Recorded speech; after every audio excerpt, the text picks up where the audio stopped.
بسم اللہ الرحمن الرحیم۔ معزز سامعین و سامعات، السلام علیکم ورحمۃ اللہ وبرکاتہ۔ امید ہے کہ آپ سب خیر و عافیت سے ہوں گے۔ اللہ رب العزت سے دعا ہے کہ وہ آپ کو خوش رکھے، آباد رکھے۔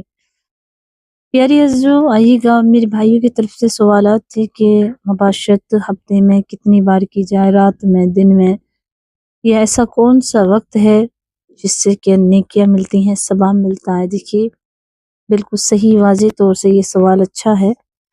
بالکل اس مسائل کو جاننے کے لیے میاں بیوی دونوں کے لیے ہی ضروری ہے، اس لیے تو نکاح کے بعد کوئی ڈر نہیں اور سکون پاتا ہے۔ اگر نکاح سے پہلے کسی عورت سے زنا کر لیں، زنا کہتے ہیں نکاح سے پہلے کسی عورت سے سمبند ہو جائیں، اور اس سے بڑی بے قراری، بڑی پریشانی، بڑی ڈپریشن میں انسان پہنچ جاتا ہے، کیونکہ وہ خواہش تو پوری ہو جاتی ہے لیکن زندگی بھر کے لیے شرمندہ اور ندامت اٹھانی پڑتی ہے خود میں ہی۔ اور جیسے ہی نکاح ہو جاتا ہے تو پھر ایک دل کا سکون بن جاتا ہے۔ اسی لیے کہا گیا، قرآن پاک کہتا ہے کہ تمہاری بیویاں تمہارے لیے سکون ہیں، سکون کا باعث ہیں۔ تو جب تم اپنی بیویوں سے ہم بستری کرو تو اپنے سکون کو، اپنے دل کو چین پاؤ۔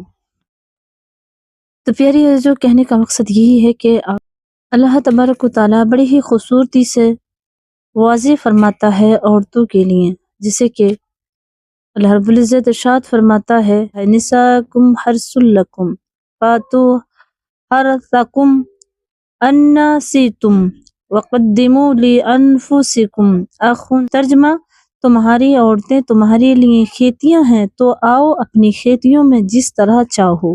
یاری عزیزو، یہ تو معلوم ہو گیا آپ کو کہ قرآن پاک نے کیسے واضح طور سے فرما دیا کہ جب ضرورت ہو تو اپنی بیوی کے پاس جاؤ، اپنی بیوی کے قریب جاؤ، اور اس طرح جاؤ جیسے وہ تمہاری کھیتیاں ہیں۔ اب کھیتی میں آپ کسی طرح سے بھی جا سکتے ہیں، دائیں سے، بائیں سے، لیکن اسے واضح طور سے وہیں سے جائیں جہاں سے جانے کا حکم ہے، کہ جیسے کہ پیارے آقا کریم صلی اللہ علیہ وسلم نے اسے بڑی خوبصورت اندازے سے پیش کیا۔ اپنی ازواج مطہرہ سے جب ملاقات کرتے تو پھر لوگوں سے، صحابہ اکرام سے اس کے بارے میں بتایا کرتے کہ اے میری صحابہ، جب تم سفر میں جاؤ تو اپنی بیوی سے ملاقات کرو۔ پیارے آقا کی سنت ہے، پیارے آقا جب سفر میں جایا کرتے تو بیویوں سے ملاقات کرتے، ان کے پاس وقت بتاتے، جب سفر سے واپس آتے تب بھی اپنی بیویوں سے ملاقات کرتے۔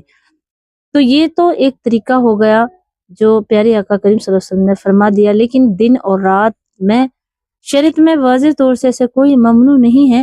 دن ہو، رات ہو، کوئی سا وقت ہو، جب اللہ تبارک و تعالیٰ نے آپ کے اندر شہوت کا غلبہ رکھا، اور شہوت کا غلبہ اتنا ہے کہ اگر آپ راستے میں جا رہے ہیں اور کوئی عورت آپ کو نظر آ جائے یا کوئی لڑکی نظر آ جائے، اب اسے دیکھ کر کے آپ کا دل پگھلنے لگا یا آپ کے دل میں خیالات آنے لگے، تو شریعت حکم دیتی ہے کہ آپ اپنے گھر آئیں۔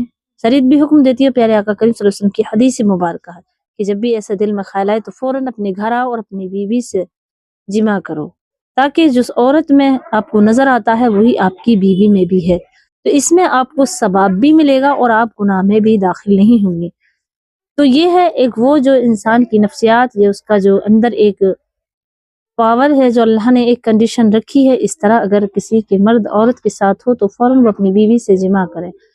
اب راتیں اس میں سے جان لیجئے، دن اور رات ہیں، تو پیاری ہے جو شریعت میں اس کا کوئی منع نہیں ہے، دن ہو یا رات ہو، لیکن اطبیاء اور حکیموں کے نزدیک یہ ہے کہ ہفتے میں ضرورت کے مطابق 1-2 مرتبہ، اور اگر زیادہ آپ پر صحبت کا غلبہ ہے تو آپ اپنی بیوی سے روز بھی ملاقات کر سکتے ہیں، روز بھی ہم بستری کر سکتے ہیں، دن میں بھی ہو۔ خیال رہے کہ دن میں ایسا وقت نہ ہو کہ کسی کو معلوم ہو جائے، بس اتنے پردے کا خیال رکھا جائے۔ اب اس میں راتیں ہیں، جیسے کہ پیاری ہے جو اس میں اب یہ بھی میں واضح کر دوں کہ جمعہ مبارک میں بیوی سے ہم بستری کرنا بہت زیادہ مبارک ہے۔ جیسے کہ اگر آپ نے نیت کی کہ جمعہ مبارک ہے تو اللہ تبارک و تعالیٰ آپ کو جمعہ کی رات اور جمعہ کی شب میں اور جمعہ کے دن میں جمعہ کرنے سے اللہ تبارک و تعالیٰ آپ کو اتنی نیکی عطا فرمائے گا کہ جیسے دونوں نے جمعہ کیا تو آپ نے کھانا کھایا اور کھانا کھانے کے بعد آپ کا پیٹ بھی بھرا اور آپ کو ثواب بھی ملا۔ اسی طرح اپنی بیوی سے آپ نے اپنی خواہش پوری کی، یعنی اپنی ہم بستری کی، اور اس کے بعد پھر آپ نے غسل کیا تو آپ کو اس کا ثواب بھی ملے گا اور آپ کی خواہشیں بھی پوری ہو گئیں۔ پیارے عزیزو، اس کا ثواب، اور جب آپ غسل کریں گے اسی نیت سے اپنی بیوی سے جمع کریں گے اپنی خواہش بھی پورا کریں گے اور اللہ کی مرضی کے مطابق یہ جان کر کے یہ ثوابی کام ہے تو اللہ آپ کو ثواب بھی دے گا۔ اور جیسے ہی صبح ہوئی اور آپ نے غسل کیا، جمعہ مبارک میں صبح آپ نے غسل کیا، تو اللہ رب العزت آپ کو نہانے کے بدلے ایک ایک قطرے کے بدلے کئی ہزار نیکی عطا فرمائے گا۔ تو پیاری عزیزو، یہ ہے جمعہ مبارک کی فضیلت۔ میاں بیوی ایک دوسرے سے ہم بستری کریں تو جمعہ کی راتیں ہوں جمعرات کی، تو یہ بہت ہی مبارک گھڑی ہیں، بہت مبارک دن ہے۔ اب آئیے گا ایسے کوئی سے دن اور کوئی سی راتیں ہیں جس میں کہ ہم بستری کا ممنوعات ہے۔ دیکھیے ان راتوں میں، جن راتوں میں شریعت نے ان راتوں میں جو کہ علماء اکرام و ائمہ اکرام منع فرماتے ہیں، جیسے کہ حیال العلوم کے اندر جلد نمبر 94 لکھا ہے کہ امیر المومنین حضرت علی، حضرت ابو ہریرہ، حضرت امیر معاویہ رضی اللہ تعالی عنہم سے روایت ہے کہ ہر مہینے کی چاند رات اور چاند کی 15ویں شب اور چاند کے مہینے کی آخری شب مباشرت کرنا مکروہ ہے کہ ان راتوں میں جمعہ کے وقت شیاطین موجود ہوتے ہیں۔ اور یہ مسئلہ لکھا ہے کیمیائے سعادت صفحہ نمبر 267 پر۔ تحقیق یہ ہے کہ ان راتوں میں مباشرت جائز ہے، لیکن احتیاط اسی میں ہے کہ مباشرت کرنے سے ان راتوں میں پرہیزگاری کرے، واللہ عالم جانتا ہے۔ پیاری عزیزو، اذان نماز کے وقت اور وہ وقت جو اذان اور نماز کے اوقاتوں میں بھی مباشرت نہیں کرنا چاہیے۔ بزرگان دین فرماتے ہیں کہ اذان اور نماز کے وقت مباشرت کرنے سے اولاد نافرمان بد مذہب پیدا ہو سکتی ہے۔ پیاری عزیزو، تو یہ راتیں اور دن ہیں جس میں کہ ہم اپنی بیوی سے مباشرت نہ کریں تو بہتر ہے، کیونکہ شیطان کا غلبہ ان راتوں میں زیادہ ہوتا ہے۔ تو امید ہے مجھے کہ آپ سمجھ گئے ہوگے، تو شریعت کے مطابق اپنی زندگی گزاریں۔ اور یاری جو میں تو بس اتنا ہی کہوں گی کہ جب بھی اسلام اس میں کوئی منع نہیں کرتا ہے، لیکن ہاں زیادہ غلبہ ہے شہوت کا، عورت ہو یا مرد ہو، تو فوراً اپنی بیوی سے ہم بستری کریں، کیونکہ غلبہ ہے۔ تبھی تو اللہ رب العزت نے جائز طریقے سے نکاح کے بندھن میں باندھ کر گناہوں سے بچنے کا ایک بہت ہی خوبصورت یہ رشتہ بنایا ہے۔ تو ہمیں شریعت اسلام اس کی ممانعت نہیں فرماتی ہے، بلکہ یہ حکم فرماتی ہے کہ جیسے بھی آپ پہ غلبہ ہو فوراً اپنی بیوی سے ہم بستر ہو جائیں، مرد ہو تو عورت ہو تو۔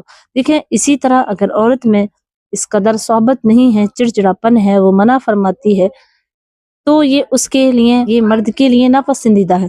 تو مرد کو بھی اس کی تھوڑی ایسی باتوں کا خیال رکھنا چاہیے کہ جب بیوی کا من نہیں ہے تو تھوڑی زیادہ ڈیلے کر لے یا اسے تھوڑی تکلیف کو سمجھے، پھر اپنی خواہشات کو پورا کرے۔ اسی طرح پیاری عزیزو، جب بھی مرد کے اندر کوئی خواہش، کوئی صحبت جاگے تو بیوی کو حکم ہے کہ وہ فوراً اگر نماز بھی پڑھ رہی ہے، اگر روٹی بھی پکا رہی ہے، تو فوراً اپنی بیوی فوراً اپنے شوہر کی خواہشات کو پورا کرے۔ کہیں ایسا نہ ہو کہ شوہر کسی اور کی طرف مائل ہو جا اور بیوی پھر دیکھتی یا سوچتی رہ جا۔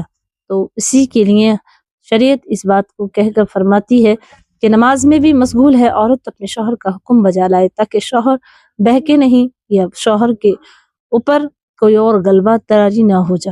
امید کرتی ہوں پیاری عزیزو کہ آپ سمجھ گئے ہوں، تو مجھے اپنی دعا میں یاد رکھیں۔ السلام علیکم ورحمۃ اللہ وبرکاتہ۔